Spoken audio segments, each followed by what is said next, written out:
நண்பர்களுக்கு வணக்கம். தெரிந்த வரலாற்றின் தெரியாத பக்கங்கள் பற்றியே இன்னைக்கும் பேசுவோம். வழக்கமாக கொடுக்குற முன்னுரை தான். தெரிந்த வரலாற்றின் தெரியாத பக்கங்கள். ஏன்னா எல்லாருக்கும் உங்களுக்கு ஏற்கனவே தெரியும் யாரெல்லாம் பேசுனாங்க, இதை பற்றி எல்லாம். நேற்று கொஞ்சம் இன்னும் இன்னைக்கு கொஞ்சம் வேலைகள் இருந்ததுனால அசுரர் தேவர்களை ரெடி பண்ண முடியல. நாளைக்கும் முடியாது. அதனால வெள்ளிக்கிழமை நம்ம அசுரர் தேவரோட அடுத்த எபிசோட் பார்ப்போம்.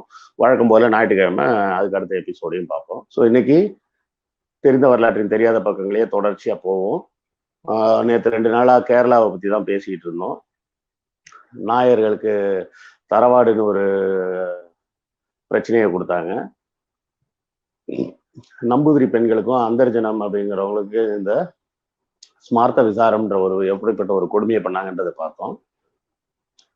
அதை தொடர்ந்து இன்னைக்கு பார்க்க போறதும் அதுவே கேரளா சம்பந்தப்பட்டது தான். இன்னைக்கு பார்க்க போறது தோல் சீலை புரட்சி, இல்லை தோல் சீலை போராட்டம் அப்படின்னு சொல்லலாம். இந்த போராட்டம் பார்த்தீங்கன்னா கிட்டத்தட்ட ஒரு 100 ஆண்டுகள், ஒரு நாள் 2 நாள் கிடையாது, சுமார் 100 ஆண்டுகள் நடந்து ஒரு முடிவுக்கு வந்தது அந்த கடைசியா. இது என்ன பிரச்சனை அப்படின்னு பாத்தீங்கன்னா, இந்தியா பூரா சுதந்திர போராட்டத்துக்காக எல்லாரும் போராடிட்டு, அதாவது 1857 கிட்ட 87ல சிப்பாய் கழகம் வருது. அதுக்கு முன்னாடியே வேலூர்ல சிப்பாய் கழகம் நடக்குது. இப்படியே ஆங்கிலேய கம்பெனி ஆட்சியை எதிர்த்து எல்லாரும் போராட்டம் பண்ணிட்டு இருக்காங்க. அப்படி இருந்த ஒரு கட்டத்துல இது எதுக்குமே சம்பந்தம் இல்லாம கேரளால மட்டும் வேற ஒரு விஷயம் நடந்துட்டு இருக்குது. கேரளா அரசாங்கம் வந்து ஆங்கிலேய கம்பெனி ஆட்சியை ஏத்துக்கிட்டாங்க.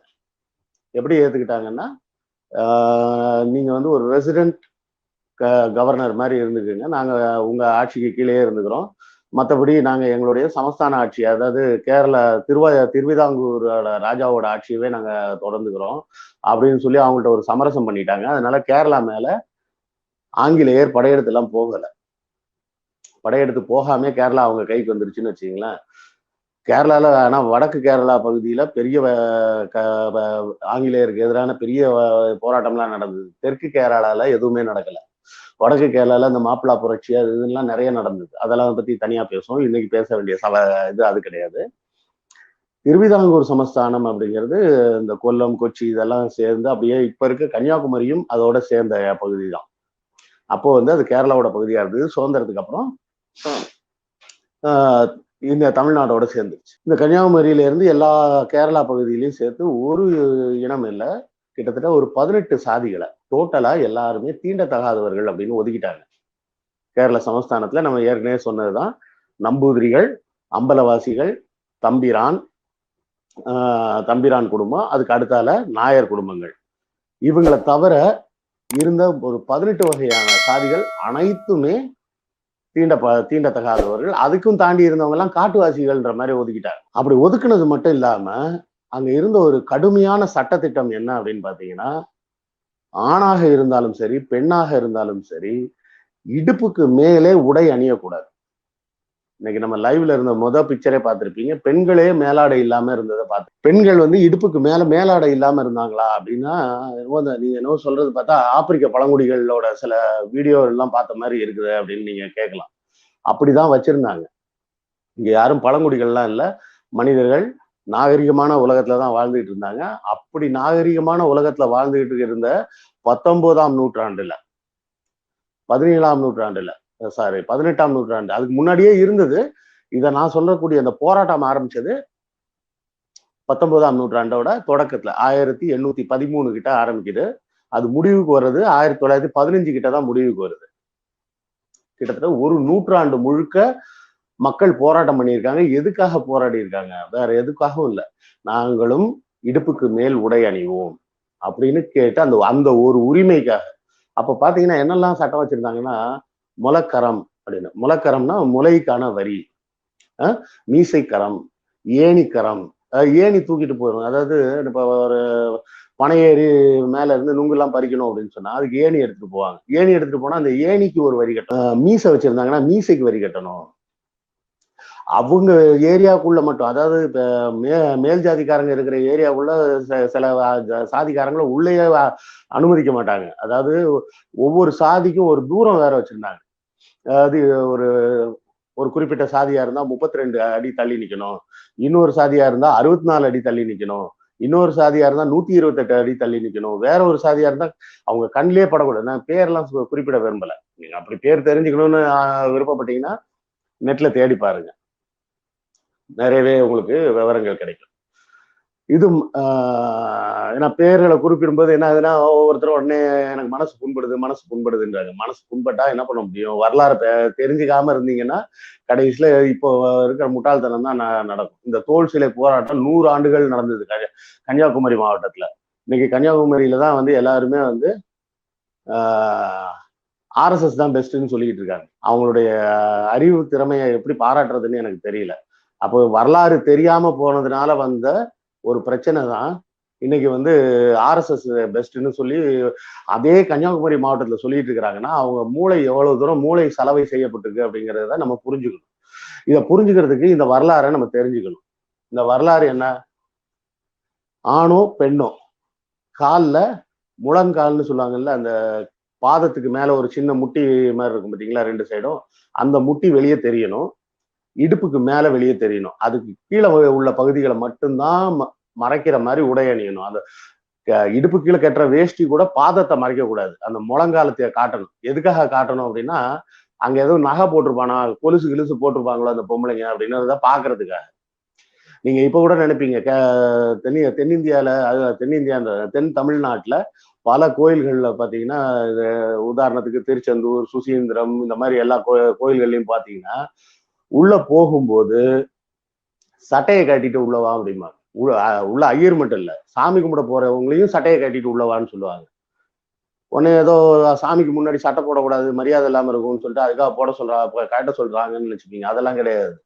இதெல்லாம் இந்த தோல் சீலை போராட்டம்லாம் வந்து எல்லாரும் சட்டை அணிய ஆரம்பிச்சிட்டாங்கன்னதுக்கு அப்புறம் கோயிலுக்குள்ள சட்டை போடாம வா அப்படின்னு இப்பவும் வச்சிருக்கிறாங்க. அது எதுக்காக வச்சிருக்காங்க? வேற எந்த காரணத்துக்கும் கிடையாது.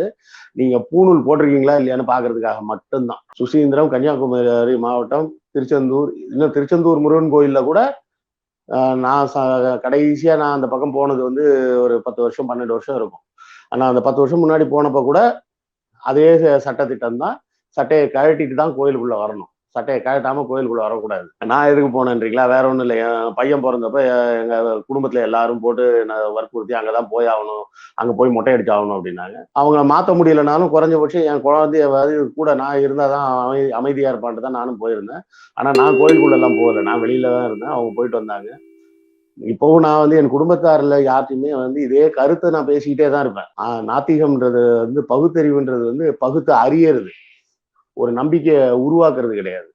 இருக்கிற முட்டாள்தனமான நம்பிக்கைகளை விலக்கி அறிவை பகுத்து அறிந்து கொள்றதுதான் பகுத்தறிவை தவிர, இதை போய் நான் வந்து இப்போ உதாரணத்துக்கு சொல்றேன். இப்ப நான் வந்து ஒரு முஸ்லீமா மாறிட்டேன்னு வச்சுக்கீங்க, சொல்ல முடியாது. என் மனைவியும் என் தாயாரும் கூட முழுக்க முழுக்க 5 வேளை தொழுகை கூட பண்ண ஆரம்பிச்சிருவாங்க. இதே நான் ஒரு கிறிஸ்தவனா மாறிட்டேன்னு சொன்னா, ஞாயிற்றுக்கிழமை எனக்கு முன்னாடி சர்ச்சுக்கு தயாராகி வர்றதுக்கு ரெடியா இருந்தாலும் இருப்பாங்களே தவிர, பகுத்தறிவோட இருங்க, சாமி கும்பிடாதீங்கன்னு சொன்னா ஒத்துக்க மாட்டாங்க. இதுதான் நிஜம். இது எல்லா இடத்துலயும் உள்ள நிஜம்னு வச்சுக்கீங்க. இன்னொரு சாமியை கும்பிடலாம்னு சொன்னா கூட சரின்றுவாங்க. சாமி வேண்டான்னு சொன்னாதான் பயப்படுவாங்க. இது வந்து இன்னும் அவங்களுக்கு இன்னும் அந்த பகுத்து தெளிக்கக்கூடிய ஒரு அறிவு நிலை இன்னும் வரல. இவ்வளவு பேசுறோம். இதுல வந்து அப்போ உன் வீட்லயே உன்னால மாத்த முடியலையானா, முடியலன்றதுதான் உண்மை. ஆனா நாங்க அந்த முயற்சியை தொடர்ந்து செஞ்சுக்கிட்டு தான் இருக்கோம். சரி, அது ஒரு பக்கம் இருக்கட்டும். இந்த கோயில்கள்ல போனீங்கன்னா சட்டை போடாம உள்ளவான்னு சொல்லுவாங்கன்னு சொன்னா பாத்தீங்களா, அந்த சட்டை வந்து எதுக்காகன்னா, அதுக்கு உங்க பூணூல் இருக்கான்னு பாக்குறதுக்கு. பூணூல் இல்லைன்னு தெரிஞ்சிடும். அதுக்கப்புறமும் உள்ள போனதுக்கு அப்புறம் உங்க சாதியை வேற மாதிரி அவங்க தெரிஞ்சுப்பாங்க. அர்ச்சனை பண்ணணும் அப்படின்னு சொன்னீங்கன்னா உங்க நட்சத்திரம் சொல்லுங்க, பேர் சொல்லுங்க, எல்லாம் கேட்டுட்டு உங்க கோத்திரம் என்னன்னு சொல்லுங்க அப்படிம்பாங்க. உடனே நம்ம ஆளுங்களும் லூசு மாதிரி என்ன தெரியுமா சொல்லுவாங்க, நாங்க சிவ கோத்திரம், சண்முக கோத்திரம், விஷ்ணு கோத்திரம், முருக கோத்திரம்னு ஏதாவது ஒண்ணு சொல்லிட்டு இருப்பாங்க. இது என்னன்னா யாராவது ஒரு ஐயர் அவங்களுக்கு சொல்லி கொடுத்துருப்பாங்க. கோத்திரம் கேட்கறாங்களே நான் என்ன சொல்லணும் அப்படின்னு. உடனே இவங்க அவங்க அந்த ஒரு ஐயர் தான் சொல்லி கொடுத்துருப்பாரு, சிவகோத்திரம்னு சொல்லுங்க, இது கேட்டா விஷ்ணு கோத்திரம்னு சொல்லுங்க அப்படின்னு சொல்லி கொடுத்துருப்பாங்க. அதை தான் இவங்க சொல்லிட்டு இருப்பாங்க. நீங்க சிவகோத்திரம் விஷ்ணு கோத்திரம்னு சொல்லும் போதே அவங்களுக்கு தெரியும் நீங்க எல்லாம் சூத்திரன். இதே மாதிரி சட்டை போடாம பூணூல் இல்லாம உள்ள போயிட்டு அவங்க கோத்திரம் என்னன்னு கேட்ட உடனே கௌண்டின்ய கோத்திரம், விஸ்வாமித்ர கோத்திரம், பரத்வாஜ கோத்திரம்னு சொல்லி பாருங்க. அந்த ஐயருக்கு எவ்வளவு கடுப்பாகுது, இல்ல எவ்வளவு கோவம் வருதுன்னு பாருங்க. ஏன்னா அவங்க ஐயருங்களுக்கு உள்ள கோத்திரம்லாம் வேற. அவங்க எந்த ஐயரும் வந்து சிவகோத்திரம் விஷ்ணு கோத்திரம்லாம் சொல்ல மாட்டாங்க. நம்ம சூத்திரர்கள் தான் போயிட்டு அங்க போய் நின்றுட்டு நாங்க சிவ கோத்திரம், விஷ்ணு கோத்திரம், சண்முக கோத்திரம்லாம் சொல்லிட்டு இருக்கோம். அவங்களுக்கு கோத்திரம்ன்றதே வேற, எல்லாமே ஒரு ஏதாவது ஒரு பழைய அந்த முனிவர் பேராக தான் வரும். கௌண்டினிய கோத்திரம், கௌசிக கௌசிக கோத்திரம், பரத்வாஜ கோத்திரம், இப்படிதான் கோத்திரம் சொல்லுவாங்க. அந்த கோத்திரத்துல அவங்களுக்கு தெரியும், இது வந்து அந்த கிரேட்ல உள்ள ஐயர், இவர் இந்த கிரேட்ல உள்ள ஐயர் ஐயங்காரு அப்படின்னு சொல்லிட்டு அவங்களுக்குள்ள தெரிஞ்சுக்கும். இது தெரியாம நம்ம போய் சொல்லி, நீங்க வேணா டெஸ்ட் பண்ணி பாருங்க. நான் சொல்றது விளையாட்டுக்கெல்லாம் இல்ல, சீரியஸா. ஒரு கோயிலுக்கு போங்க, அர்ச்சனை பண்ண சொல்லுங்க, பண்ண சொல்லுங்க. கேட்கும்போது பரத்வாஜ கோத்திரம்னு சொல்லுங்க. நம்ம மூஞ்ச பார்த்தோன்னே அவனுக்கு தெரிஞ்சிடும் நம்ம எல்லாம் ஐயர் இல்லைன்னு. அப்ப அவனுக்கு எவ்வளவு கோவம் வருதுன்னு மட்டும் பாருங்க. சரி, நம்ம இந்த தோல் சீலை மேட்டருக்கு வரும். இந்த தோல் சீலை புரட்சின்றது, தோல் சீலையில வந்து இப்படி உண்மையிலே வந்து நான் சொல்ற மாதிரி இடுப்புக்கு மேல ட்ரெஸ் போடாம இருந்தாங்களா அப்படின்னா இருந்தது உண்மை. இது யார் மூலமா முதல்ல ரெக்கார்ட்ல வருது அப்படின்னு பாத்தீங்கன்னா, திப்பு சுல்தான் மூலமா ரெக்கார்ட்ல வருது. இங்க எங்க எப்படா திப்பு சுல்தான் வந்தாரு அப்படின்றீங்களா? திப்பு சுல்தான் வந்து 1750 பிறந்து கிட்டத்தட்ட 49 வயசு வரை இருந்து 1799 செத்து போறாரு. இந்த திப்பு சுல்தான் வந்து மலபார் பகுதியில போய் படையெடுக்கிறார். மைசூர்ல இருந்து மலபார் பகுதிக்கு படையெடுத்து போறாரு. அப்போ அங்க இருந்த பெண்கள்லாம் மேலாட இடுப்புக்கு மேல ட்ரெஸ் இல்லாம இருக்கிறத பார்த்துட்டு திருவிதாங்கூர் ராஜாவுக்கு அவர் ஒரு லெட்டர் எழுதுறாரு. அந்த லெட்டரை தான் தேடி பார்த்தேன், நேரம் இல்லைன்றதுனால தேட முடியல.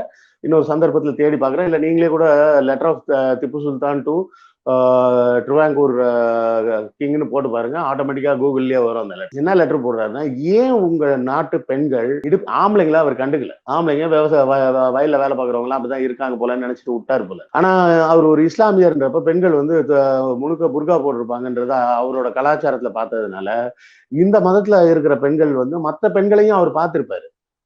ஏன்னா இந்த இடுப்புக்கு மேல ட்ரெஸ் போடக்கூடாதுன்றது கர்நாடக மாநிலத்துல கிடையாது, தமிழ்நாட்டுல கிடையாது, கேரளால இருந்திருக்கு. கேரளா கூட இருந்ததுனால கன்னியாகுமரியிலயும் அது சட்டமா இருந்தது. அப்போ அவர் லெட்டர் எழுதுறாரு திருவிதாங்கூர் ராஜாக்கு, என்னன்னு, ஏன் உங்க நாட்டு பெண்கள் வந்து இடுப்புக்கு மேல உடைய அணியாம இருக்காங்க? வறுமையில இருக்காங்களா? வறுமையில இருக்காங்கன்னா சொல்லுங்க, நான் வேணா பண உதவி பண்றேன். ஆனா இது ஏதாவது அடக்குமுறை கலாச்சாரமா இருந்தா, அப்படிதான் சொல்றாங்க. அப்படி இருந்தா நான் உங்க திருவிதாங்கூர் சமஸ்தானத்தின் மீது படையெடுத்து வந்து அந்த கலாச்சாரத்தை சரி செய்ய வேண்டும் அப்படின்றது ஒரு கட்டாயமாக ஆகிவிடும் அப்படின்னு சொல்லிட்டு அவர் லெட்டர் எழுதுறாரு. அவர் செஞ்சிருக்கலாம், அவரோட போதாத நேரம் சீக்கிரமா ஆங்கிலேயர்கிட்ட மாட்டிக்கிட்டு செத்து போயிட்டாரு. ஆங்கிலேயர்கிட்ட மாட்டி சுதந்திர போராட்டத்துல செத்து போனவர். ஆனா அவர் முஸ்லீம்ன்ற ஒரு காரணத்துக்காக அவர் ஓரம் கட்டிக்கிட்டு இருக்கிறாங்க. இந்தியா பூரா ஓரம் கட்டுறாங்க. திப்பு சுல்தான் பத்தி பேசணும்னா அது தனியா ஒரு 10 நாள் பேசலாம். அந்த அளவுக்கு அவரை பத்தின வரலாற்று செய்திகள் இருக்கு. அது ஒரு பக்கம் இருக்கு. ஸோ இந்த திப்பு சுல்தானோட கடிதம் வந்து முதல்ல நமக்கு காமிக்குது, இது மாதிரி பெண்கள் வந்து இடுப்புக்கு மேல உடை அணியாம தான் இருந்தாங்க அப்படின்னு. இப்போ இங்க கேரளால பாத்தீங்கன்னா சேர்த்தலான்னு ஒரு இடம் இருக்கு. அந்த சேர்த்தலான்ற இடத்துல இந்த 19ஆம் நூற்றாண்டோட ஆரம்ப காலகட்டத்துல நங்கேலின்னு ஒரு பெண் இருந்தாலாம். இது வந்து வரலாற்று சம்பவம். ஆனா வரலாற்று சம்பவத்துக்கு கல்வெட்டு எல்லாம் கிடையாது. அதான் சேர்த்தலா பகுதியில இது நடந்ததை செவி வழி செய்தியா தொடர்ந்து தலைமுறையா சொல்லிட்டு இருக்காங்க. அதெல்லாம் நாங்க ஏத்துக்க முடியுமா அப்படின்னு கேட்பாங்க. கேட்கலாம், நீங்க நியாயமா கேட்கலாம். அதே கேள்வியை ரிக்வேதம் புனிதம்னு சொல்ற வாய் வழியாவே வந்துச்சுன்னு சொல்ற ரிக்வேதமும் புனிதமானு சொல்லும்போது அந்த கேள்வியை அங்கேயும் கேளு. நங்கேலியோட செவி வழி செய்தியை வந்து நாங்க ஒத்துக்க மாட்டோம், அது பொய் அப்படின்னு சொல்லக்கூடியவங்க தயவு செய்து ரிக்வேதமும் இதே மாதிரி ஒரு 2000 வருஷமா வாய் வழியா தானே சொல்லிட்டு இருந்தாங்க, அதுக்கு எழுத்து வடிவம் கூட கிடையாது, அது எப்படி உண்மையா இருக்க முடியும்னு அந்த இந்த கேள்வியை கேட்கும்போது அதையும் சேர்த்து கேளு. அந்த நங்கேலிக்கு வந்து சேர்த்தலால சிலைய வச்சிருக்கிறாங்க. என்ன நடந்திருக்குன்னா, அந்த ஊர் நாயர்கள் வந்து முலை வரி வசூல் பண்ண வந்திருக்கிறாங்க. வருஷத்துக்கு அந்த வரியை வசூல் பண்ண வருவாங்க போல, வருஷமோ மாசமோ வசூல் பண்ண வந்திருப்பாங்க. அந்த வரியை வசூல் பண்ண வரும்போது என்ன நடந்திருக்கு, இந்த பெண் வந்து இது வறுமை ஒரு பக்கம் தன் மானத்தின் மேல இருக்க கோபத்தையும் என்ன அப்படின்னு வந்து கேட்டிருக்காங்க. முலை வரி வசூல் பண்ண வந்திருக்கோம், காசை கொடு அப்படின்னு. அப்படி அப்ப இருங்க அப்படின்னு சொல்லிட்டு உள்ள போய் ஒரு வாழை இலை, அதுல பாருங்க இந்த கருமாந்திரத்துக்கு வரி கொடுக்கறது மட்டும் இல்லாம அதை வந்து ஒரு வாழை இலையில வச்சு வெத்தலைப்பாக்கு வச்சு ஒரு விளக்கையும் ஏத்தி வச்சு ஒரு முறத்துல வச்சு கொண்டு வந்து பணத்தை கொடுக்கணும். அவங்க தொடாம அந்த முறத்து மேல இருந்து எடுத்துப்பாங்க. ஏன்னா தொட்டக்கூடாது இல்ல, தொட்டா வேற தீட்டு. ஆனா அந்த பணம் மட்டும் தீட்டு கிடையாது, தொடாம அப்படி எடுக்கிறதுக்கு அப்படி கொண்டாந்து வைக்கணும், வச்சாதான் அவங்க வாங்குவாங்க. இந்த அம்மா என்ன பண்ணியிருக்காங்க, நேரா உள்ள போனவங்க ஒரு வாழை இலையை எடுத்து வச்சு தன்னுடைய மார்பகங்கள் இரண்டையும் அறுத்து அந்த இலையில வச்சு கொண்டாந்து இந்த வச்சுக்கோ, இதானே இது இருக்கு, அந்த மார்பகங்கள் இருக்க போய் தானே வரி கேட்கிற, இனிமே எனக்கு அந்த மார்பகமே வேணாம் அப்படின்னு அவன் கையில கொடுத்துட்டு அங்கேயே விழுந்து செத்து போயிட்டாரு. இதை பார்த்த உடனே நாயர்கள்லாம் அடித்து பிடிச்சி ஓடி போயிட்டாங்க. ஏரியா விட்டு பெரிய இதாகிடுச்சின்னு ஓடிட்டாங்க. அதுக்கப்புறம் அந்த பெண்மணியை எரிக்கும் போது அவரோட கணவன் வந்திருக்கிறாரு. அவருக்கு அந்த அவர் பேர் எனக்கு சரியா ஞாபகம் இல்லை, ஏதோ சங்கரன் வரும்னு நினைக்கிறேன். அவரோட கணவனும் அந்த நங்கேலி நெருப்புல எரிக்கும் போது தானும் நெருப்புல பாஞ்சு எரிஞ்சிட்டாரு. இது வந்து நடந்த சம்பவம். ஏன்னா ஒரு சின்ன தெருக்குள்ள நடந்ததுக்கெல்லாம் வரலாற்று ஆதாரம்லாம் இருக்காது. செவி வழியா தான் அது பரவும். செவி வழியா பரவன விஷயம்தான் அந்த சேர்த்தலா நங்கேலின்றது. இத வந்து டைரக்டர் வினயன் வந்து இப்போ ஒரு படம் எடுக்கிறார். எடுத்து முடிச்சிட்டாரா, வந்துருச்சான்னு தெரியல. படத்தோட பேரே நங்கேலி தான். இதுதான் அந்த படத்தோட போஸ்டர். இந்த படம் வந்துருச்சுன்னா, எனக்கு வந்துருச்சான்னு தெரியல. கேரளால ரொம்ப ஃபேமஸான டைரக்டர், இவர் பேர் வினயன் பேரு. கண்டிப்பா பாருங்க. இந்த வரலாற்று சம்பவம் வந்து எல்லாருக்கும் போய் சேரணும், பரவணும். பெண்களை உடையணிய கூடாதுன்னு சொல்லி அவமானப்படுத்தினாங்க. இப்போ இதுக்கு மேல பாத்தீங்கன்னா இப்படியே இருந்ததுன்னா அப்ப இருந்த ஆங்கிலேயர்கள் என்ன பண்ணாங்க அப்படின்னு நீங்க யோசிக்கலாம். அவர் பேரு கர்னல் ஜான் மன்ரோன்னு பேரு. கர்னல் ஜான் மன்ரோ வந்து அப்போ வந்து அவர் வந்து ஹி வாஸ் அ ரெசிடென்ட், அப்ப வந்து ரெசிடென்ட் ஆபீசர் அப்படின்னு சொல்லுவாங்க. அதாவது நேரடியா ஆங்கிலேயர் ஆட்சிக்கு வரமாட்டாங்க. ஆனா ஆங்கிலேயரோட கட்டுப்பாட்டுல இப்ப சைட்ல காட்டுற வீடு வந்து அவர் தங்கி இருந்த வீடு. ஏதோ தரவாடு வீடு மாதிரி இருந்திருக்கு. நல்ல பெரிய வீடா கொடுத்துருக்காங்க போல இருக்கு. அந்த ராஜா கொல்லத்துல இருந்திருக்கு இந்த வீடு. இந்த வீட்டுல இருந்த அந்த வீட்டுலதான் கர்னல் ஜான் மன்ரோ தங்கி இருக்கிறாரு. அப்ப 1813 ஆண்டு திருவிதாங்கூர் ராஜாட்ட பேசியனா ஒரு சட்டத்தை திருத்துறாரு. கேரளாவோட சட்டத்தை திருத்துறாரு. எப்படி திருத்துறாரு? நீ ஊர்ல யாருக்கு வேணா எப்படி வேணா சட்டம் வச்சுக்கோ, ஆனா இந்த இடுப்புக்கு மேல ட்ரெஸ் போடக்கூடாதுன்றத சட்டத்தை கிறிஸ்தவர்கள் மேல திணிக்க கூடாது. ஏன்னா ஏற்கனவே அங்க கேரளால வந்து சிரியன் கேத்தலிக் கிறிஸ்டியன்ஸ் இருந்தாங்க. ஆங்கிலேயர்கள் வர்றதுக்கு முன்னாடியே அந்த சிரியன் கேத்தலிக் சர்ச்ன்றது அப்பவே இருந்தது. அவங்கெல்லாம் அதெல்லாம் அவங்களுக்கு இந்த மாதிரி இந்த இடுப்புக்கு மேல ட்ரெஸ் போடக்கூடாதுன்ற சட்டங்கள்லாம் கிடையாது. அதே மாதிரி இஸ்லாமியர்கள் இருந்தாங்க, இஸ்லாமியர்களுக்கும் இந்த சட்டம் கிடையாது. இந்துக்களா இருந்தவங்களுக்கு மட்டும்தான் இந்த சட்டம். நல்லா யோசிச்சு பாருங்க. எப்பவுமே இவங்க இந்துக்கள் ஒன்னா வாங்கன்னா சரிடா நம்மளும் போலான்னு ஒன்னா போன உடனே நம்மளை அவமானப்படுத்துறோம், போன உடனே அசிங்கப்படுத்துறான். நம்ம வேற மதத்துல இருந்தா கூட அசிங்கப்படுத்த மாட்டான் போல. அதுதான் பிரச்சனையா இருக்கு. ஒரு கிறிஸ்தவன் வந்து நீங்க சொல்லுவீங்க, அப்ப கிறிஸ்தவங்க எல்லாம் நல்லவங்களா, இஸ்லாமியர் எல்லாம் நல்லவங்களான்னு. ஒரு கிறிஸ்தவனுக்கும் ஒரு இஸ்லாமியனுக்கும் மதவெறி இருக்குன்னே வச்சுப்போம். அவங்களோட மதவெறி எல்லாம் எவ்வளவு தூரத்துக்கு வர இருக்கும்னு பாத்தீங்கன்னா, நீங்க அவங்க மதத்துல போய் சேர்ற வரதான். இன்னைக்கு வந்து கிருஷ்ணவேல் அப்படின்ற நான் வந்து ஒரு இந்துவா ஒரு கிறிஸ்தவர் பாக்குறாருன்னா, நாளைக்கு நான் கிறிஸ்தவர்னு பேர் மாத்திக்கிறாங்க, நான் கிறிஸ்டினா மாறிடுறேன்னு சொன்னா நாளைக்கே அவங்க எல்லாம் என்ன ஒன்னா சேர்த்துப்பாங்க. எனக்கு நான் எந்திரிக்கிறதுக்கு முன்னாடி சண்டே காலையில போனை போட்டு பிரதர் வாங்க சண்டே சர்வீஸ்க்கு போலாம் அப்படின்னு சர்ச்சுக்கு கூட்டு போயிடுவாங்க. இதே நான் ஒரு இஸ்லாமிய நான் மாறுறேன் அப்படின்னு சொன்னேன்னா, மாறின அடுத்த நிமிஷம் வெள்ளிக்கிழமை காதர் பாய் போன் பண்ணுவார், பாய் கிளம்பி இன்னும் கிளம்பலையா நீங்க, மணி 12 போகுது, தொழுகைக்கு போலாம் வாங்க அப்படின்பாரு. ஆனா நான் இந்துவா இருந்தா என்ன சொல்றீங்க, கோயிலுக்குள்ள வராத. அப்ப நான் எதுக்கு உங்க மதத்துல இருக்கணும்? அதுதானே இப்போ எனக்கு மதம் தேவையில்லை. எனக்கு நான் மதங்கள் எல்லாம் கடந்துட்டோம், எங்களுக்கு எந்த மதமும் தேவையில்லைன்னு வச்சு. ஆனா இந்து மதத்துல மட்டும் என்ன ஒரு பிரச்சனைனா, மதத்துக்குள்ள வந்ததுக்கு அப்புறம் தான் அசிங்கப்படுத்துறீங்க, அவமானப்படுத்துறீங்க. ஒவ்வொரு இடத்துலயும் ஒவ்வொரு கட்டத்திலையும் அவமானப்படுத்துறீங்க. அந்த கோயிலுக்குள்ள நுழையறதுல இருந்து இந்த இடத்து வர நீ வா, இந்த இடத்து வர வா, இந்த இடத்துக்கு மேல நீ வராத, அதுக்கு மேல நீ வராத, இதுக்கு மேல நீ வராத, நீ கோயில் பக்கமே வராத, நீ கோயில் இருக்க தெருக்குள்ளேயே வராத, இப்படி எல்லாம் அவமானப்படுது. அப்ப நான் எதுக்கு இந்த மதத்துல இருக்கணும்ன்றதுதானே பிரச்சனை. இவங்க வந்து எப்பவுமே பரப்புறது ஒரு விஷயம் பரப்புவாங்க, என்னன்னா ரொட்டிக்கும் பாலுக்கும் மதம் மாறிட்டாங்க. கன்னியாகுமரி பக்கத்துல அங்க எல்லாம் ரொட்டிக்கும் பாலுக்கும் மதம், ரொட்டிக்கு பாலுக்கு எல்லாம் மதம் மாறல. வறுமை என்னைக்கும் வறுமைதான். மானமாவது மிஞ்சது இல்ல கிறிஸ்தவ மதத்துக்கு மாறினா அப்படின்னு சொல்லிதான் நிறைய பேர் அப்ப கிறிஸ்தவ மதத்துக்கு மாறினாங்க. ஏன்னா இந்த கர்னல் ஜான் மன்ரோ கொண்டு வந்த சட்டப்படி அன்னைக்கு அவர் வந்து இந்துக்களை பத்தி அவர் கவலைப்படல. அவர் ஏன் கவலைப்படணும்? அவர் ஒரு வெளிநாட்டு வெள்ளக்காரன், அவன் கிறிஸ்தவ மதத்தை பரவனா நல்லதுன்னு தான் நினைச்சிருப்பான். அந்த ஆள் கொண்டு வந்த சட்டம் சிம்பிளா தான் கொண்டு வந்தார். ஆனா இதை விட அது நல்லது தானே. இந்து மதத்திலேயே உள்ள இருந்து அசிங்கப்பட்டு அவமானப்படுறதை விட அந்த மதத்துக்கு போயிட்டா நீங்க அவமானம் இல்லாமையாவது இருக்கலாம்ல. அதனாலதான் நிறைய பேர் கிறிஸ்தவ மதத்துக்கு அந்த காலத்துல இந்த இடத்துல சாதி பேர் சொல்லியே சொல்றேன், நாடார்கள் அதாவது அப்போ வந்து அவங்க சாணார்னு தான் அவங்களுக்கு பேர் வச்சிருந்தாங்க. அந்த சாணார்கள் எல்லாருமே கிறிஸ்தவ மதத்துக்கு மாறினவங்க எல்லாம் யாரும் ரொட்டிக்கும் பாலுக்கும் கம்பளிக்கும் மதம் மாறினாங்க அதெல்லாம் கிடையவே கிடையாது. தன்மானத்தை காப்பாத்துக்கிறதுக்காக மதம் மாறினவங்க அத்தனை பேர். அங்க போனா ஆண் பெண் 2 பேரும் இடுப்புக்கு மேல ட்ரெஸ் பண்ணலாம். இன்னைக்கும் நான் சொல்றேன், திருநெல்வேலி கன்னியாகுமரி மாவட்டத்துல படிப்பறிவுல அதிகபட்சத்தை எட்டினவங்க ஃபுல்லா நாடார் மட்டும்தான், அந்த சாணார் மட்டும்தான். நான் அந்த சாதியை சேர்ந்தவன் இல்லைங்க. எந்த சாதின்லாம் கேட்காதீங்க. எனக்கு சாதியை பத்தி குறிப்பிட்டு சொல்ல விருப்பம் இல்லை. நான் அந்த சாதி கிடையாது. ஆனாலும் நான் பள்ளியில் படிச்சப்போ எனக்கு பாடம் எடுத்த ஆசிரியர்கள்ல பெரும்பான்மையான ஆசிரியர்கள் கிறிஸ்தவ நாடார் ஆசிரியர்கள். அந்த கிறிஸ்தவ நாடார் ஆசிரியர்கள் சொல்லிக் கொடுத்த பாடத்துலதான் எனக்கு இந்த இன்னைக்கு இவ்வளவு தூரம் வரலாறை படிக்கணும் எல்லாமே பேசணுன்றதோட சிந்தனை வந்ததுக்கு காரணமே என் அறிவு கண்ணை திறந்த பல ஆசிரியர்கள் அந்த கிறிஸ்தவ நாடார் ஆசிரியர்கள். அவங்களாம் 1800கள்லயே கிறிஸ்தவ மதத்துக்கு மாறினாங்க. கல்வி அறிவு பெற்றாங்க. முக்கியமா கல்வி அறிவு பெற்றாங்க. 19ஆம் நூற்றாண்டிலேயே கல்வி அறிவு கிடைச்சதுன்னா அவங்க கிறிஸ்தவ மதத்துக்கு மாறினதுனாலதான் கிடைச்சது. என்னடா இவ்வளவு தூரம் நேரா கிறிஸ்தவ மதத்தை பாராட்டி பேசுறேன்னு? எல்லா மதத்தையுமே பாராட்டி பேசுவாங்க. நீங்க இந்து மதத்தையும் பாராட்டி பேசுறேன், நீங்க எல்லாத்தையும் மாத்துங்க, பாராட்டி பேசும். நீங்க முதல்ல சாதியை ஒழிச்சு கட்டுங்க, உடனே ஜாதி சர்டிஃபிகேட் ஒழிப்போன்னு வராது. ஜாதி சர்டிஃபிகேட் அங்கதான் இருக்கும். சாதியை நீ கோயில்ல ஒழிச்சுக்காங்க.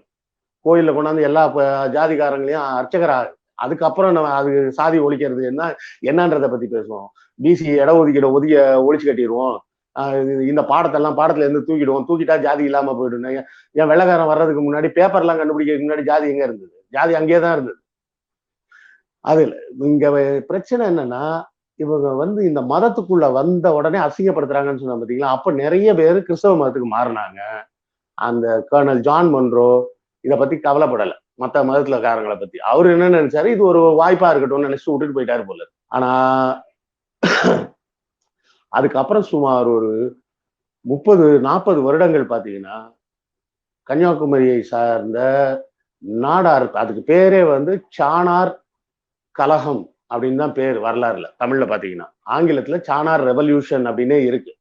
வேணா நீங்க தேடி பாருங்க. சாணார் ரெவல்யூஷன், அதாவது சாணாரின மக்கள், அதாவது நாடாரின மக்கள் எவ்வளவு தூரம் போராட்டம் பண்ணாங்கன்னு. ஒரு நாள் 2 நாள் இல்லைங்க. 1813 இந்த சட்டம் வருது. 1859 வரை இந்த போராட்டம் நடக்குது. கிட்டத்தட்ட ஒரு 3 சந்தர்ப்பங்கள்ல மிகப்பெரிய தடியடி, வன்முறை வெறியாட்டம்லாம் நடக்குது. யார் மேல? பொதுமக்கள் மேல நடக்குது. திருவிதாங்கூர் அரசாங்கத்தின் படை வீரர்களால, அந்த நாயர் படை வீரர்களால். இந்த நாடார்கள்லாம் என்ன சொல்றாங்க, சரி அவங்க கிறிஸ்தவத்துக்கு போயிட்டாங்க, நாங்க கிறிஸ்தவத்துக்கு போகலப்பா, நாங்க இந்து மதத்திலே இருக்கிறோம், இந்து மதத்திலே இருந்து நாங்க உடை அணியணும் அப்படின்னு போராட்டம் பண்றாங்க. இந்த போராட்டம் நான் சொன்ன மாதிரி ஒரு 40 வருஷம் நடக்குதுன்னு சொன்ன பாருங்க. இந்த போராட்டங்களை கடைசியா இன்னொரு ஆங்கிலேயர் தான் வந்து முடிச்சு வைக்கிறார். அவர் வந்து அப்ப சென்னை மெட்ராஸ் கவர்னர். அவர் பேர் வந்து சார்ல்ஸ் ட்ரெவ்லின். இந்த சார்ல்ஸ் ட்ரெவ்லின்றவர் வந்து கிட்டத்தட்ட அந்த 30 வருஷமா அவர் ரொம்ப போராட்டம் பாக்குறாரு. 1813 கர்னல் ஜான் மார்ஷல் வந்து அந்த முதல் சட்டத்தை கொண்டாடுறாரு. அதுக்கப்புறம் 1820 திருவிதாங்கூர் ராணி வந்து மறுபடியும் ஒரு சட்டம் போடுறாங்க. நீங்க வந்து நாயர் பெண்கள் மாதிரி உடை அணியக்கூடாது, நீங்க வேணா அந்த குப்பாயம்னு அந்த கிறிஸ்தவ பெண்கள் மாதிரி வேணா ட்ரெஸ் போட்டுக்குங்க அப்படின்னு. அதுக்கப்புறம் மறுபடியும் 1829 அந்த பிரச்சனை வருது. திருப்பி 1859 தான் இந்த பிரச்சனைகள் எல்லாம் பார்த்துட்டு இவரு மദ്രാஸ் கவர்னர் சார்ல்ஸ் ட்ரெவ்லின் என்ன பண்றாரு, நேரா கேரளாக்கே போய் மொத்தமா சட்டத்தை மாத்த சொல்லி கேரளால அப்பவும் அந்த ராணி வந்து எல்லாரும் போடலான்னு கொண்டு வரல. அப்பவும் அந்த ராணி என்ன கொண்டு வருது, நாடார்கள் போட்டுக்கலாம், ஆனாலும் நாடார்கள் நாயர் பெண்கள் மாதிரி ட்ரெஸ் பண்ணக்கூடாது. கடைசி வரை அதை ஒத்துக்கவே இல்லை. அப்பவும் விடாம போராட்டம் நடக்குது.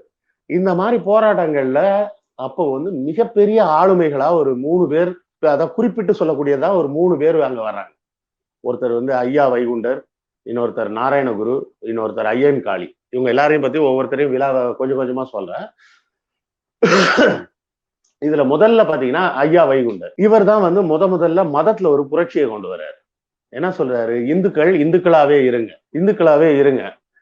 நீங்க பார்த்திருப்பீங்க விபூதியை வந்து இந்த நாமம் மாதிரி போட்டுக்கிற சில கன்னியாகுமரி நண்பர்களை நீங்க பார்த்திருப்பீங்க. அவங்க தான் வந்து இந்த ஐயா வைகுண்டரை வந்து தலைவரா ஏத்துக்கிட்டவர்.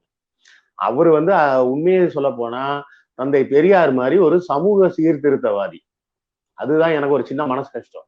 அவர் சொன்னது என்னன்னா, இவங்க சொல்ற எந்த கோயிலுக்கும் போவாதீங்க. இங்க இருக்கிற சிவன் கோயிலுக்கு போகாதீங்க, முருகன் கோயில் எந்த கோயிலுக்கும் போகாதீங்க, எல்லா கோயிலையும் தள்ளி வைங்க.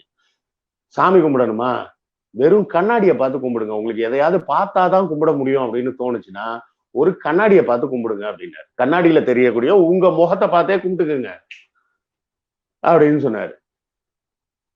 இவரு தலைமையில தான் பல போராட்டங்கள் நடந்து அந்த போராட்டங்களுடைய முடிவுல தான் நம்ம சொன்ன சார்ல்ஸ் வந்து நாடார்கள் வந்து எல்லாரும் இடுப்புக்கு மேல உடை அணியலாம்னு சொல்லி கொண்டாடுறாங்க. இதோட வெளிப்பாடு தான் 1913 சென்சஸ் எடுக்கும்போது 1911 தான் முதல் சென்சஸ். அந்த சென்சஸ் தொடர்ந்து ஏதோ ஜாதி வாரியா சில கணக்கெடுப்புகளை எடுத்திருக்கிறாங்க தமிழ்நாட்டுல. அப்படி எடுத்தப்போ கிட்டத்தட்ட ஒரு 2 லட்சம் நாடார்களோ 2 லட்சம் நாடார்கள் வந்து தங்களுடைய சாதி பெயரோட சேர்த்து சத்திரியன் அப்படின்னு சொல்லியே பதிவு பண்ணாங்க அந்த மக்கள் தொகை கணக்கெடுப்புல அப்படின்னு சொல்லி அந்த தங்களுடைய அந்த பேருக்கு பின்னாடி இருக்க அசிங்கத்தை போக்கியே ஆகணும் அப்படின்றது. அதான் கிட்டத்தட்ட 1915 வரை அந்த பிரச்சனை இருந்திருக்கு. இப்படி ஒண்ணு நடந்திருக்கு. இதை தாண்டி பாத்தீங்கன்னா கேரளால ஈழவா, முக்குவா, அப்புறம் புலையர் அப்படின்னு சொல்லி சில சாதி பிரிவுகள் உண்டு. இந்த சாதிகளுக்கும் அதுக்கப்புறமும் விடுதலை கிடைக்கல. இங்க கன்னியாகுமரி பகுதியிலேயாவது, அதாவது அப்ப பொறுத்தவரை அது மொத்தமா திருவிதாங்கூர் அரசாங்கம்னு தான் பேரு. அப்ப திருவிதாங்கூர் அரசாங்கத்துல இருந்த நாடார்கள் வந்து தங்களுடைய உரிமைகளை சும்மா வாங்கல, ரத்தம் சிந்தி பல உயிர்களை பலி கொடுத்து வாங்கின உரிமை. அதை நினைச்சு பெருமைப்படணும். நான் நம்ம நாடார் நண்பர்களுக்கு சொல்லக்கூடிய ஒரே ஒரு விஷயம் என்னன்னா, அப்படிலாம் இல்லவே இல்லை அப்படின்னு மறைக்காது. ஆமா அப்படிதான் இருந்தது, ஆனா எங்க ஆளுங்க போராடி ஜெயிச்சோம் அப்படின்னு சொல்லுங்க. நாங்க உடல ஐயா வைகுண்டர் தலைமையில அவ்வளவு பெரிய போராட்டம் பண்ணி அவ்வளவு பெரிய உயிர் தியாகம் பண்ணி எங்களுடைய உரிமையை வாங்கணும், எங்களுடைய தன்மானத்தை காப்பாத்திக்கிட்டோம் அப்படின்னு பெருமையா சொல்லுங்கன்னு தான் நான் சொல்றேன். இதுக்கு அப்புறமும் சொன்ன மாதிரி கேரளால இந்த பிரச்சனை மற்ற சாதிகளுக்கு இருந்துகிட்டு தான் இருந்தது. அப்ப வந்தவர் தான் நாராயணகுரு. நாராயணகுரு வந்து வேணாம் இப்ப போடாதீங்க, அந்த படத்தை இப்ப போட வேண்டாம். நாராயணகுரு ஐயா வைகுண்டரின் வழிமுறைகளை பின்பற்றியவர். அதாவது அவரை முன்மாதிரியா எடுத்துக்கிட்டவர். ஐயா வைகுண்டரை முன்மாதிரியா எடுத்து விடக்கூடாது நம்மளும். அது என்ன நாயர்களும் நம்பூதிரிகளும் சேர்ந்து நம்மளெல்லாம் கீழ் ஜாதின்னு சொல்லி அசிங்கப்படுத்துறதா, விடக்கூடாது அப்படின்னு சொல்லி அவரும் பெரும் அளவில் போராட்டம் பண்ணி அந்த போராட்டங்களோட உச்சகட்டமா அதுக்கப்புறமா அந்த கேரளா அரசாங்கம் என்ன சட்டம் கொடுக்குதுன்னா, ஈழவா மக்கள் வந்து உடை அணியலாம். நாராயணகுருவோட தலைமையில வந்து இதுல நல்லா பாருங்க, வைகுண்டர் தலைமையில நாடாரின மக்கள் போராடினாங்க அப்படின்னோடனே அந்த ஒரு நல்ல அரசனா நல்ல சிந்தனை உள்ளவங்களா இருந்தா அந்த நம்பூதிரிகளும் அரசர்கள் சேர்ந்து என்ன பண்ணியிருக்கணும். இதுல அரசன்னா அவங்க அந்த அரசருக்கெல்லாம் எந்த வித பவரும் கிடையாது, ஒண்ணும் கிடையாதுங்க. நம்பூதிரி என்ன சொல்றாரோ அதுதான் செய்வார். அதுதான் நேற்று தரவாடுதலே பார்த்துட்டோமே. அவருக்கு எல்லாம் தனியா எந்த அதிகாரமும் கிடையாது. அவங்க பேரே வந்து தம்பிரான், அதாவது கடவுளுக்கு அடிமை. அவங்க கடவுளே வந்து நம்பூதிரிக்கு அடிமை, இவங்க எல்லாம் கடவுளுக்கு அடிமை, அவ்வளவுதான். ஐயா வைகுண்டர் பெரிய அளவுல போராட்டம் பண்ணும்போது அந்த உரிமையை வந்து எல்லாருக்கும் கொடுத்துட வேண்டியது. அப்படியெல்லாம் கொடுக்கல, வேணா நாடார்கள் மட்டும் போட்டுக்கங்க, மத்தவங்க எல்லாம் போடக்கூடாது. மறுபடியும் நாராயணகுரு வந்து பெரிய அளவுல போராட்டம் பண்ணி எல்லாம் பண்ணி அதுக்கப்புறம் சரி ஈழவா மக்கள் போடாம இருந்தது போட்டுக்கலாம், நீங்களும் உடைகள்லாம் அணியலாம், நீங்களும் செருப்பெல்லாம் போட்டுக்கலாம் அப்படின்னு அவங்களுக்கு மட்டும் சட்டத்துல இருந்து விலக்கு கொடுக்குறாரு. அதுக்கப்புறம் தான் வந்து நம்ம எல்லாம் கேள்விப்பட்டிருவோம் வைக்கம் போராட்டம். இந்த வைக்கம் போராட்டத்தை முதல்ல முன்னெடுத்தவர் யார் அப்படின்னா நாராயணகுரு. நம்ம பாடத்துல வந்து படிச்சிருக்கோம், அதுவும் உண்மைதான். ஐயா பெரியார் தான் அங்க போனாருன்றதெல்லாம் உண்மைதான், இல்லைன்னுலாம் சொல்லல. ஆனா அதை முன்னெடுத்தது கிட்டத்தட்ட 1 வருஷம் 1.5 வருஷம் அந்த போராட்டத்தை நடத்தினது ஐயா வைகுண்டர். வைக்கம்ல இருக்கக்கூடிய கோயிலுக்கு உள்ளேயே நாங்க போவோம் அப்படின்னு. அதுக்கு தடை சொன்னது யாரு அப்படின்னா நம்ம மகாத்மா காந்தி தான். நீங்க அஹிம்சை முறையில அதுக்கு பேரே வந்து வைக்கம் சத்தியாகிரகா அப்படின்னு தான் பேர். ஆனா நம்ம ஐயா நாராயணகுரு சொன்னது என்ன சொன்னாரு, அவங்க உள்ள உடலைன்னா நம்ம கோயில் செவரை ஏறி குதிச்சாது உள்ள போவோம். கோயிலுக்குள்ள நுழைவோம் அப்படின்ற. அப்போ உடனே காந்தி என்ன சொல்றாரு, நீங்க அதெல்லாம் வந்து சத்தியாகிரகத்துல வராது. சத்தியாகிரகம்னா வந்து எதிர்த்து நிக்கிற காவலாளியை கூட நீங்க கோபமா கூட பேசக்கூடாது. அவ்வளவு காவலாளிகளை தாண்டி உள்ள போக போறேன்னு சொன்னா நீங்க வன்முறையை கடைபிடிக்க போறீங்கன்னு அர்த்தம். அப்ப நீங்களே வந்து ஒரு சத்தியாகிரக போராட்டத்துல வன்முறைகள் எல்லாம் ஈடுபடக்கூடாதுன்னு ஒரு பெரிய லெட்டரே எழுதுறாரு. யங் இந்தியன் அப்படின்னு சொல்லிட்டு ஒரு பத்திரிகை. அந்த பத்திரிகையில மகாத்மா காந்தி வந்து ஒரு ஜூன் மாசம் நினைக்கிறேன் 1924 நாராயணகுருவுக்கு லெட்டரே எழுதுறாரு. டியர் குருஜி, நீங்க இப்படிலாம் பண்ணக்கூடாது, அப்படிலாம் பண்ணக்கூடாது அப்படின்னு. அப்போ இங்க வந்து தந்தை பெரியார் வந்து அப்போ காங்கிரஸ்ல இருக்காங்க. அப்போ வந்து அங்க இருக்கிற மாதவன் நாயர்ன்னு நினைக்கிறேன், மாதவன், ஆமா கேடி மாதவன் நினைக்கிறேன், அவரு வந்து சொல்லி நீங்களும் எங்க போராட்டத்துக்கு வந்து ஆதரவு கொடுங்க அப்படின்னு சொல்ல பெரியார் வந்து தன் மனைவியார் நாகம்மையோட வைக்கம் போறாரு. வைக்கம்ல போய் இறங்கின உடனே ஐயாவை அரெஸ்ட் பண்ணி உள்ள வச்சிடுறாங்க. போராட்டத்தை களத்துக்கே போக விடாம வந்து இறங்கின உடனே அரெஸ்ட் பண்ணி உள்ள கொண்டு வச்சிடுறாங்க. ஆனா நாகம்மையார், ஐயா பெரியார் சிறையில இருக்க அந்த படத்தை போடும், நாகம்மையார் கிட்டத்தட்ட ஒரு 3-4 மாதங்கள் அந்த வைக்கத்தை சுத்தி இருக்கக்கூடிய எல்லா பகுதிக்கும் போய் பெண்களை அணி திரட்டுறாங்க இந்த போராட்டத்துக்கு வலு சேர்க்கிறதுக்காக. ஐயாவோட மனைவி நாகம்மையாரும் உள்ள போராட்டத்துக்கு போறாங்க. இங்க நாராயணகுரு ஒரு பக்கம் போராட்டம், ஐயா ஒரு பக்கம் சிறையில இருக்கிறாங்க. இப்படி எல்லாம் இருக்கும்போது திடீர்னு கேரளா ராஜா செத்து போறாரு. அது வந்து வேடிக்கையா சொல்லுவாங்க, அது எவ்வளவு தூரம் உண்மைன்னு தெரியாது. கேரளா ராஜா செத்து போயிட்டாரு அந்த டைம்ல. ஐயா பெரியார் சிறையில இருந்தப்ப செத்து போயிட்டாரு. அது என்னவோ வந்து பெரியார சாவடிக்கணும்னு சொல்லிட்டு ஒரு சண்டி ஹோம யாகம்னு ஏதோ ஒரு பேரை வச்சு ஒரு யாகம் வளர்த்து பெரியார காலி பண்ணுங்க. இல்ல எவ்வளவு பெரிய புத்திசாலிங்க பாருங்க, ஜெயிலே போட்டாச்சு. அப்படி இப்போ கொல்லணும்னா நீ ஜெயில வச்சே இப்போ மரண தண்டனை கொடுக்குறேன்னு சொல்லி நேரம் போட்டுற வேண்டியது. அப்படிலாம் பண்ண முடியாது. ஏன்னா இவங்க கண்ட்ரோல்லாம் இவங்கள்ட்ட கிடையாது. இவங்க ஜெயிலில் மட்டும்தான் வைக்க முடியும். தீர்ப்பு சொல்லணும்னா அது வெள்ளைக்காரன் சொல்லணும். புரியுதுங்களா? வெள்ளைக்காரன் தான் தீர்ப்பு சொல்ல முடியும். கேரளா ராஜா தீர்ப்பு எல்லாம் சொல்ல முடியாது. அதனால மரண தண்டனை எல்லாம் கொடுக்க முடியல. அதனால என்ன பண்ணியிருக்காங்க, நம்ம நம்பூதிரிங்க என்ன சொல்லுவாங்க, உடனே யாகம் வளர்த்துடலாம்னாங்க. ஏதோ யாகம் வளர்த்துருக்காங்க. யாகம் வளர்த்தப்போ யாகம் ஆரம்பிச்சு ஒரே நாள்ல ராஜா செத்துட்டாராம். உடனே இந்த யாகத்தோட பலன் பூரா ராஜாவுக்கு போயிருச்சு. ஏதோ மந்திரத்தை தப்பா சொல்லிட்டாங்க, இப்படி இப்படிலாம் வேற பொருளை கிளப்பினாங்க அப்படின்லாம் சொல்லுவாங்க. அதெல்லாம் எவ்வளவு தூரம் உண்மைன்னு தெரியாது. ஆனா அந்த ராஜா இறந்ததுனால அந்த கேரளா அரசாங்கம் வந்து அந்த அரச குடும்பம் வந்து பெரியார் வந்ததே வந்து ஒரு கெட்ட சகுனம் அப்படின்ற மாதிரி நினைச்சு அவரை விடுதலை பண்ணிட்டாங்க அப்படின்னு சொல்லுவாங்க. அது உண்மையா இல்ல ராஜா இறந்த முன்னிட்டு எல்லாரையும் விடுதலை பண்ணிட்டாங்களான்னு தெரியாது. விடுதலை பண்ணிட்டாங்க. அந்த 1924-25 அந்த வைக்கம் கோயில் போராட்டம் மிகப்பெரிய வெற்றி அடையுது. அதே காலகட்டத்துல தான் முக்கியமான நம்ம ஒரு எனக்கு ரொம்ப பிடிச்ச ஹீரோங்க அவரு. அவர் வந்து நான் ஹீரோன்னு தான் சொல்லுவேன். அவர் பேர் வந்து ஐயன் காளின்னு பேர். எப்படி இருக்கிறாரு பார்த்தீங்களா? இவர் தான் வந்து இவர் வந்து ஆக்சுவலா ஒரு புலையர் அப்படின்ற ஒரு சாதியை சேர்ந்தவர். அதாவது எஸ்சி கம்யூனிட்டிக்கு வரக்கூடியவர்.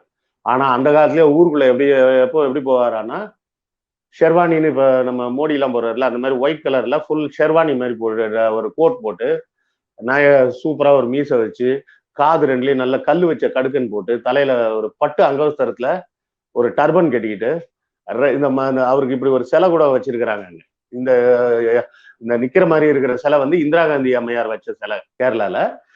இந்த பக்கம் இருக்கிற சிலை வந்து இந்த முதல் சிலை, அதாவது உங்களுடைய இடதுகை பக்கத்துல இருக்கக்கூடிய சிலை வந்து இதுல வலதுகை பக்கத்துல இருக்கிற சிலை, சாரி இடதுகை பக்கம் தான், இடதுகை பக்கத்துல இருக்கிற சிலை வந்து அந்த ரெட்டை மாட்டு வண்டியில அவர் போற சிலை. இதுல என்ன ஒரு விஷயம்னா, இவர் வச்சிருந்த எல்லா விஷயங்களுமே அந்த புலையர் இன மக்களுக்கு தடை செய்யப்பட்ட ஒரு விஷயம். அதுதான் விஷயம். புலையர் இன மக்கள் தலைக்கு மேல துணி கட்டக்கூடாது, தோடு இடுப்புக்கு மேல ட்ரெஸ் போடக்கூடாது, இந்த மாதிரி நகையெல்லாம் போடக்கூடாது, மீசை வைக்கக்கூடாது, மாட்டு வண்டியில போகக்கூடாது. இவர் எல்லாத்தையுமே செஞ்சார். அவர் செஞ்சதுல ஒரு முக்கியமா என்ன ஒரு விஷயம் கேட்டீங்கன்னா, அவர் ஒரு களரி பயிற்சி வித்தக்காரர். அவர் எங்க போய் படிச்சுட்டு வந்தாரு, எப்படி படிச்சாருன்னு தெரியல. களரி வித்தை சரிங்களா, அந்த சண்டை பயிற்சியில மிகப்பெரிய கில்லாடி. அதனால நாயரும் சரி நம்பூதிரியும் சரி இவர்கிட்ட வாலாட்ட மாட்டாங்க. ரெட்டை மாட்டு வண்டியில தான் வருவாரு, டர்பன் கட்டியிருப்பாரு, ஷெர்வானி போட்டிருப்பாரு. இந்த காலா படத்துல அந்த மாதிரி நான் கோட் ஷூட் போட்டா உனக்கு கடுப்பாவதா, நான் போடுவேன்டா அப்படின்னு சொன்ன அந்த டைலாக் வந்தது. அதேதான், நான் போட்டா உனக்கு கடுப்பா இருக்குல்ல, நான் அதை போட்டுட்டு தாண்டா வருவேன்ட்டு எப்பவுமே ஊருக்குள்ள ரெட்டை மாட்டு வண்டியில் தான் வருவாரு. அந்த புலையர் இன மக்கள் நல்லா படிக்கணுன்றதுக்காக பள்ளிகள் கட்டினார். அவர் ஒரு இயக்கம் கூட வச்சிருந்தாரு. அதோட முழு பேர் எனக்கு சரியா ஞாபகத்துல வரல. அந்த இயக்கத்தின் மூலமா நிறைய புலையர் இன மக்களுக்கும் பறையர்களுக்கும் நிறைய பள்ளிகள்லாம் கட்டினார். ஆனா அவர் வந்து ஒரு புலையர் இன பெண்ணை வந்து ஒரு பெண் குழந்தைய அதே ஊர்ல இருந்த ஒரு அரசு பள்ளியில கொண்டு போய் சேர்த்துட்டாரு. அவர் சேர்த்துட்டாருன்னு சொல்லி இவர் வச்சிருந்த ஸ்கூலை இடிச்சிட்டாங்க. நாயர்களும் நம்பூதிரிகளும் சேர்ந்து இவர் இல்லாத நேரத்துல. இருக்கிற நேரத்துல இடிச்சிருக்க முடியாது, இவர் இல்லாத நேரத்துல இடிச்சிட்டாங்க. அதுக்கு அப்புறமும் இவரோட தொடர்ந்த போராட்டங்களுக்கு அப்புறம் புலையர் இனத்துக்கு தனியா ஒரு சட்டம், நீங்களும் இனிமே மேலாடை அணியலாம் அப்படின்னு. அதுக்கப்புறம் வந்து கிட்டத்தட்ட அது 1910க்கு எல்லாம் மேல வந்துருக்கிறதுனால அந்த உலக யுத்தம்லாம் வரக்கூடிய நேரம் வந்துருச்சு. அதுக்கு மேல அவங்களால அந்த கேரளா அரசாங்கத்தால இந்த மாதிரி கீழ்த்தரமான காட்டு மிராண்டித்தனமான சட்டங்கள் எல்லாம் நடைமுறைப்படுத்த முடியல. அப்படி நடைமுறைப்படுத்த முடியலன்ற ஒரே காரணத்தினால எல்லாத்தையும் ஒரு வழியா ஒழிச்சு கட்டினாங்க. ஆக நம்ம புரிஞ்சுக்க வேண்டிய ஒரு செய்தி என்னன்னா, கேரளாலையும் சரி, கன்னியாகுமரியிலையும் சரி, இன்னைக்கு நான் தான் சொல்ல நான் களக்காட்டிலே பார்த்துருக்கிறேன். எங்க பாட்டி ஊர்ல நிறைய பாட்டிங்கெல்லாம் வந்து ஜாக்கெட் போட மாட்டாங்க. ஆனா ஜாக்கெட் போடாத பாட்டிங்கெல்லாம் கூட பாத்தீங்கன்னா ஜாக்கெட் போட்ட மாதிரியே பச்சை குத்தி இருப்பாங்க. இந்த கையோட வடிவத்திலேயே பச்சையெல்லாம் குத்தி இருப்பாங்க. அப்போ எனக்கு புரியல, ஏன் அந்த மாதிரிலாம் பச்சை குத்தி இருக்காங்கன்னு. இது வந்து எப்படியும் பெரிய பொண்ணு ஆனதுக்கு அப்புறம் நம்மள சட்டை போட விட மாட்டாங்க அப்படின்றதுக்காகவே சின்ன வயசுல இருந்தே பச்சை குத்த ஆரம்பிச்சிருவாங்க போல இருக்கு. கொஞ்சம் கொஞ்சமா குத்தி அந்த சட்டை போட்ட மாதிரியே ஒரு பச்சை குத்தி இருப்பாங்க. இதெல்லாம் நான் நேர்லயே பார்த்திருக்கிறேன். அப்போ இன்னைக்கு நமக்கு கிடைச்சிருக்க விஷயங்கள் பூராமே சமூக நீதி, சமத்துவம், பகுத்தறிவு இதையெல்லாம் முன் வச்சவங்களாலதான் நமக்கு இந்த சுதந்திரம் பூரா கிடைச்சிருக்கு. இந்து மதம் புனிதம்னு சொல்லிட்டு இருந்த எல்லாரும் நம்மளை பூரா அசிங்கப்படுத்தி அவமானப்படுத்திட்டு தான் இருந்திருக்கிறாங்க. யாரோ ஒரு இஸ்லாமிய ராஜா வந்து கேட்கிறாரு, ஏன்பா இப்படி எல்லாம் ட்ரெஸ் போடாம இருக்கீங்கன்னு. ஒரு வெள்ளக்கார கவர்னர் வந்து ஏன்பா ட்ரெஸ் போட விட மாட்டீங்கன்னு சொல்லி சட்டத்தை மாத்த சொல்றான். அதுக்கப்புறம் வந்து ஒரு வைகுண்டர் வந்து போராட்டம் பண்றாரு, ஒரு நாராயணகுரு வந்து போராட்டம் பண்றாரு, ஒரு ஐயன்காளி வந்து போராட்டம் பண்றாரு. எல்லாரும் கேட்பாங்க, என்னடா நீங்க பெரியாரு பெரியாரு எப்ப பார்த்தாலும் சாமி இல்ல சாமி இல்லைன்றீங்கன்னு. ஏன் நாங்கெல்லாம் சாமி இல்லைன்னு சொல்றோம் தெரியுங்களா? கொஞ்சம் விட்டா நீங்க பெரியாரையும் சாமி ஆக்கிடுவாங்க இவனு. ஐயா வைகுண்டர் வந்து சொன்னதே என்ன சொன்னாரு, சாமி எல்லாம் இல்ல, கோயிலுக்கு எல்லாம் போவாத, உனக்கு சாமி கும்பிடுனா கண்ணாடியை பார்த்து கும்பிடுன்னு சொன்னாரு. ஆனா இப்ப பாத்தீங்கன்னா ஐயா வைகுண்டருக்கு தனியா ஒரு கோயில் கட்டி வச்சிருக்காங்க பல இடங்கள்ல. அது அன்பின் மிகுதியெல்லாம் தப்பு. அது அவர் ஒரு தலைவர், அவர் சமூகத்துல ஒரு பெரிய புரட்சியை ஏற்படுத்தின தலைவர். நீங்க ஐயா வைகுண்டரை கொண்டாட வேண்டியவங்க எல்லாம் எப்படி கொண்டாடணும்? அவரை காந்திக்கு ஈக்குவலா, பெரியாருக்கு ஈக்குவலா அப்படி வச்சு கொண்டாடணும். அதை விட்டுட்டு என்ன பண்றீங்க, அவரை சாமி ஆக்கிட்டு உட்கார வச்சுட்டு இருக்கீங்க. அது எனக்கு ஒரு மன வருத்தம் உண்டு. அது என்னோட மன வருத்தத்தை இந்த இடத்துல பதிவு பண்ண விரும்புறேன். இதே வேலைதான் நாராயண குருவுக்கும் பண்ணிட்டாங்க. குறைஞ்சபட்சம் இந்த சாமி பிரச்சனை, அதாவது மதம் மதம் சார்ந்து ஒரு புரட்சி எல்லாம் பண்ணவே முடியாது. மதத்தை உடைச்சு தூக்கி போட்டாதான் புரட்சி பண்ண முடியும். ராமலிங்க அடிகளார் மதத்தின் பேரால தான் புரட்சியை கொண்டு வந்தார். ஆனா கடைசியில என்ன ஆயிடுச்சு, அவருக்கும் ஒரு கோயில் ஆயிடுச்சு, அவரும் புனிதமாயிட்டாரு. ராமலிங்க ஒருத்தர் சொல்லுவார், ராமலிங்க அடிகளார் சொன்னதை தமிழ்நாட்டு மக்கள் கேட்டிருந்தா பெரியாருக்கு வேலையே இருந்திருக்காது தமிழ்நாட்டுல அப்படின்னு. ராமலிங்க அடிகளார் என்னெல்லாம் சொன்னாரோ அதையே தான் பெரியாரும் சொன்னார். எல்லாரும் சமமா இருங்க, எல்லா உயிர்களோடையும் அன்பா இருங்க, யாரையும் அவமானப்படுத்தாதீங்க, யாரையும் அசிங்கப்படுத்தாதீங்க. ஆனா இதை பூரா தான் இன்னைக்கு வர நம்ம இந்து மதம் பண்ணிக்கிட்டு.